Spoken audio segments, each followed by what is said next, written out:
क्या आपको पता है हुजूर सल्लल्लाहु अलैहि वसल्लम ने अपने आखिरी खुतबा में वो चंद अल्फाज क्या कहे थे? आए लोगो, सुनो, मैं शायद अब तुम्हारे बीच ज्यादा वक्त तक नहीं रहूंगा। जो भूखे हैं उन्हें वही खाना खिलाना जो तुम खुद खाना पसंद करते हो। गरीब लोगों को वही कपड़े देना जो तुम खुद पहनना पसंद करते हो।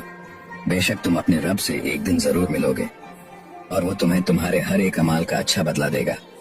और जो यहाँ मौजूद है वो ये बातें ध्यान से सुने, और जो मौजूद नहीं है वो ये बातें उन तक पहुँचाए।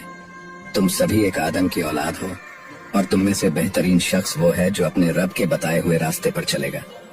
और अपने दिलों से एक दूसरे के लिए किना निकाल दो। और कयामत तक तुम्हें इस बात का ख्याल रहना चाहिए कि एक मुसलमान दूसरे मुसलमान का भाई है और सभी का एक दूसरे पर हक है। और फरमाया रसूलुल्लाह सल्लल्लाहु अलैहि वसल्लम ने, वो चेहरा नूर से रोशन हो जो मेरी कही हुई हदीस सुने और वो दूसरों तक पहुँचाए। सुभान अल्लाह।